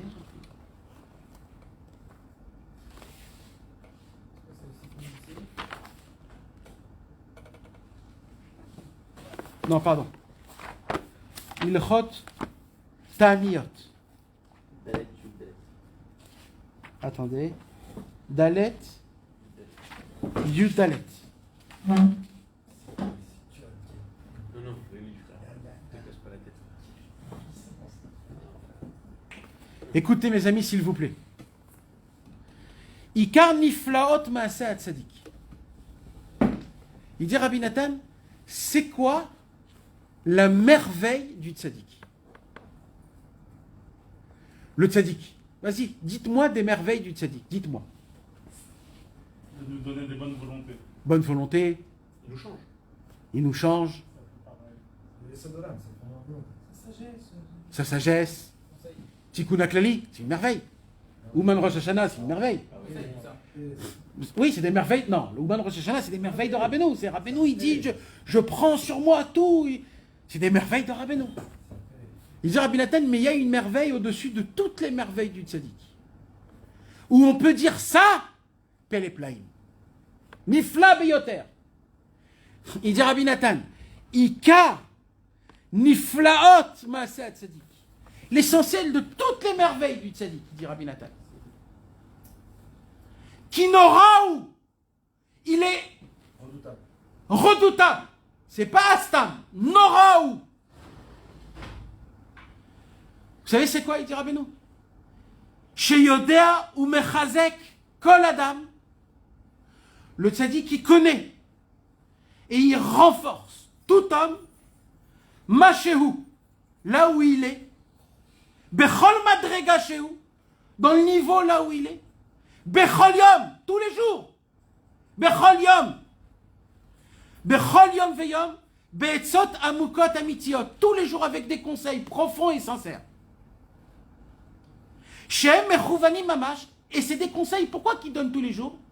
Il dit Rabbi Nathan, parce qu'ils sont dosés par un dosage d'une millimètre près, Kefi Kilkula et ça, en fonction de combien tu as sali les conseils dans tes reins, que à cause de ça tu rends des bons conseils, des mauvais conseils, en fonction de comment tu as fait des fautes, en fonction de comment tu as changé dans ton cerveau, le tzaddik, ce jour-là, il va donner un conseil qui va être matim, qui va être compatible, mamash, au centimètre près, pour toi, aujourd'hui, qui te convient que à toi.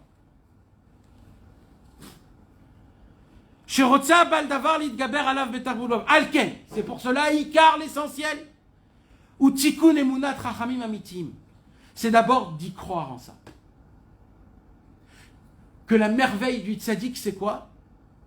C'est qu'il prépare tous les jours, pour toi, pour toi, pour toi, tous les jours, un conseil qui est matim, mamash, qui comme un puzzle, qui rentre dans tous les niveaux, et toi, ton travail, c'est d'avoir la emunat rachamim que ce conseil-là. En ouvrant le livre, sur tous les livres des tzaddikim, tu vas le découvrir. Et si on n'ouvre pas de livre, est-ce qu'il y a une possibilité de recevoir un conseil par la pensée, par l'intelligence du cœur ou par, par le tzaddik lui-même? Oui, mais par le tzaddik lui-même. Ouais. Oui, C'est tous ces livres. mais sinon, c'est les livres. Mais c'est tous ces livres ou c'est les livres? Parce qu'il y a les livres de Chorma et les livres de Tfila. Et ça. Allez, écoutez ça, t'as. Et ça, c'est tous les livres de Rabbeinu, c'est des Etzot. Et ça? L'écouter de Philot, c'est pas. Non, c'est des tfilotes. Le Yehudi, il ouvre un livre, il se prépare, il pose une question dans sa tête, il est T'as pas compris. Je vais expliquer. Je parle pas maintenant, ce qu'il y a l'habitude aujourd'hui. Quand j'ai une question, je rentre dans une synagogue, je commence à écrire ma question, et là j'ouvre en plein milieu le livre comme ça. Bon, qu'est-ce qu'il a écrit? Je parle pas de ça. Je parle pas du tout de ça. Bichlal. Ça, c'est pour les rigolos. Voilà. Moi, je parle de quelque chose d'autre. Moi, je parle d'un problème qu'un homme, il a. Un homme, il a un problème. Et il prie pour ce problème. Il prie. Ça fait des semaines et des mois qu'il prie. Et après des semaines et des mois que ce problème, il est là, il rentre en mouvement, en mode, maintenant, je veux recevoir un conseil du tzaddik. Et là, il va commencer à se mettre en mode dans sa tête que ce que je vais étudier, je suis en recherche, peut-être, je peux trouver. Et je lis aujourd'hui, demain et après-demain. C'est pas en une seule fois que ça se fait. C'est une ère, comment on dit un roi, comment on dit c'est quelque chose qui se fait, qui se prépare. C'est comme les reins. Les reins, quand ils reçoivent la substance du cerveau, ça doit rester pour cuire. Plus ça cuit, mieux c'est. Ça doit mijoter. Pour avoir un bon conseil, un Etza Amiti, il faut que ça se mijote dans ta tête. Nous, on veut tout de suite. Il n'y a pas tout de suite. Si tu as besoin d'une réponse tout de suite, c'est parce que tu n'as pas prié avant. Alors, dès maintenant, quand par exemple un homme il a un problème de colère, ou un homme a un problème où il juge tout le monde du mauvais côté, il faut qu'un homme il rentre dans ça. Tu comprends ce que je veux dire? Il faut qu'il le vit. Et tu vas voir que ça ne sera pas en étudiant d'un coup. Tu marcheras comme ça dehors. Et tout ce que tu as prié, tout ce que tu as étudié, ça va te faire paf dans ta tête. Et là, tu vas dire, là, je comprends. C'est de la patience. Il faut beaucoup de patience. Maintenant, des fois, Hachem, il te donne un cadeau. Des fois, en espace de 2-3 jours, tu as eu ton conseil. Tu as vu une Ashgara. Akadosh Baruch Hu, il te découvre. Tu dois prier pour ça, tu dois prier pour ça. Des fois, un conseil, c'est pas une réponse. Des fois, un conseil, ça te donne, ça t'ouvre une nouvelle voie, comment prier. Ou alors une nouvelle voie, comment s'adresser à ça t'ouvre des chemins. C'est pas comment je fais pour truc, il faut faire ça. C'est pas ça la Torah. La Torah, elle est grande. T'es dans un problème. T'es dans un problème, mais Rina, quand t'es dans un Il n'y a pas. Alors là, il n'y a pas. un problème, que t'es mal depuis des jours, des mois. Tu cries, tu supplies, ça vient pas. Ouais. Tu trouves pas, tu Ouais. cherches, tu t'as pas. Alors quoi? Alors quoi? Mais alors quoi? C'est bien. Pourquoi ça se met? Pourquoi tu mijotes? Mais Hachem, il a fait en sorte que ça fait 2000 ans qu'on est en problème. Il n'y a pas de solution. Parce que le problème, c'est ça qui te crée en toi-même un travail de ripousse, de recherche. Tu te froisses avec toi-même. Tu as un travail avec Hachem. Tu recherches dans les livres. C'est comme ça que tu pousses. Nous, on a un problème, on veut une solution. Parce que tu appelles un problème. Rabbeinu, il appelle le problème solution et la solution le problème. Parce que c'est le problème qui te rend une personnalité, qui te rend quelqu'un avec de la force, qui te crée ta émouna, que tu te contentes de ce que tu as au moins, de ce que tu as autour de toi. Le problème, il fait en sorte que jusqu'à maintenant, ce que tu as vécu, ça te donne un sens. La solution, elle te fait oublier tout le bien qu'Hachem t'a donné. Nous, on appelle ça un problème, une solution. Mais la prière, grâce au problème, tu te rapproches de Dieu. Nous, on appelle ça des problèmes, mais c'est faux. C'est une catégorie de vie intense. Moi, j'appelle pas ça un problème. Mais elle est dure, l'intensité. Oui, alors, en priant, en faisant des télim, Hachem, il enlève l'intensité. Hein? Aussi, on est dur. Mais frérot, même si tu n'as pas de solution, tu peux prier à Hachem de t'enlever la souffrance. La souffrance, c'est pas parce que tu n'as pas de solution. Des fois, on a un problème sans souffrir, c'est un problème. Mais je ne parle pas de ces problèmes-là. Je parle des problèmes qu'on ne fait pas attention à ces problèmes. La colère. Est-ce que c'est un problème pour nous? C'est pas un problème, mais pour nous, c'est pas un problème. On s'en fout quand on tombe en colère. Quand tu mens, c'est un problème pour nous. Non, on s'en fout, j'ai menti, j'ai pas menti. J'ai fait du lachonara. J'ai rigolé sur mon copain quand il n'était pas en face de moi. Je me suis moqué de lui, je charriais de lui. Ou j'ai même rigolé à une blague qu'on a racontée. Alors, tout ça, c'est un problème? C'est pas un problème. Rabbeinu, il dit, c'est de ces problèmes que je parle. C'est que ça, des conseils à ça que je veux donner. C'est pas le problème de ma situation dans ma parnassa, elle est compliquée. C'est pas ça que je parle, moi. Même ça, oui, mais c'est Rabbeinu, il n'est pas venu pour ça, pour nous dévoiler ça. Je parle des conseils de Emet. Comment je fais pour pas être un animal? Comment je fais pour me réveiller le matin sans me pavader comme un chameau? Comment je fais pour être un lion dans la Vodat Hashem? Et c'est ça les conseils que je dois chercher quand j'ouvre des livres. Et c'est pas juste en ouvrant en plein milieu un livre. Ah voilà, j'ai compris, c'est ça. C'est pas ça. C'est ça. Je dis pas que ça c'est rien. C'est quelque chose. Mais c'est pas ça. C'est un travail. Quand tu vas dire des Tehillim, tu vas penser à ton travail. Quand tu vas parler avec Hachem, tu vas parler à ce problème. Quand tu vas étudier dans une arrière-pensée, tu auras ce problème en te disant, voilà, je suis ouvert là à recevoir un conseil. Et là, ça s'appelle de recevoir des conseils de tzadikim qui te donnent du émet. Il dit, Rabbeinu, tu sais ce qui va se passer quand tu vas vivre comme ça?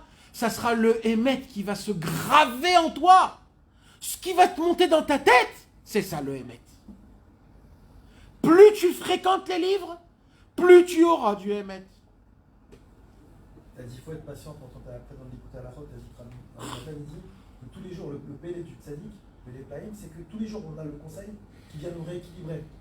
Le tzaddik crée tous les jours un conseil personnel pour chacun du Ham Israël en fonction de ses montées et ses descentes. Et ils sont dans les livres. Et moi, je dois me renforcer dans une seule chose. Quoi? Qu'en ouvrant le livre, je pourrai adapter le conseil. Si t'as pas entendu le conseil du jour, t'as raté ta journée. Quand tu ouvres chaque jour ton seder, sache que c'est le tzaddik qui te donne le conseil du jour, frérot. Bah oui. Même si c'est le seder, même si c'est tous les jours, tu fais une page, d'accord? Et toi tu te dis, c'est aucun rapport, c'est parce que hier j'ai étudié cette page. Il dira, mais nous, tu sais comment tu vas être renforcé? C'est que parmi ces centaines de lettres, il y a une phrase qu'elle va rentrer dans ta tête et dans ton cœur qui va faire une explosion. Et toi, tu dois être sensible à cette explosion. Parce que le tzaddik, il va te la faire rentrer à travers ton niveau, ta madrega, ton travail. Donc, ça veut dire quoi ici, là? Ça veut dire quoi?